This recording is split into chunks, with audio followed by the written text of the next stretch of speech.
কিয়ামতের প্রথম আলামত কি, প্রথম নিদর্শন বা চিহ্ন কি? মহাপ্রলয়, মহাধ্বংস কিয়ামতের। আল্লাহ রাসূল সাল্লাল্লাহু আলাইহি সাল্লামের পৃথিবীতে আগমনই হচ্ছে কিয়ামতের প্রথম আলামত। কারণ রাসূলুল্লাহ সাল্লাল্লাহু আলাইহি সাল্লাম বলেছেন, আমাকে কিয়ামতের এতটা কাছাকাছি করে পাঠানো হয়েছে যতটা কাছাকাছি এই আঙ্গুল দুটো।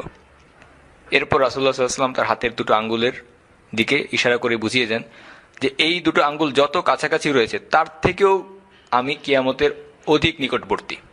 এখানে রাসূলুল্লাহ সাল্লাল্লাহু আলাইহি ওয়াসাল্লাম আমাদেরকে যা বলছেন সেটা হচ্ছে যে পৃথিবীর বুকে মানবজাতির যে বয়স, মানবজাতির যে ইতিহাস, যে বয়স কালের পরিক্রমা, সেই তুলনায় তিনি কিয়ামতের এতটা কাছাকাছি এসেছেন যে যতটা কাছাকাছি তার হাতের দুটো আঙ্গুল।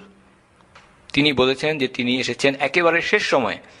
এই পৃথিবীর বুকে মানুষের বিচরণকালকে, মানুষের অবস্থানকে যদি আপনি একটা দিন হিসেবে ধরেন, মানবজাতির অবস্থানের সময় ইতিহাসকে একটা দিন হিসেবে ধরেন, তবে রাসূলুল্লাহ সাল্লাল্লাহু আলাইহি সাল্লাম যেন আগমন করেছেন একেবারে শেষ বিকেলে, পরন্ত বিকেল, সূর্য অস্ত যাচ্ছে। এটা আল বুখারীর হাদিস।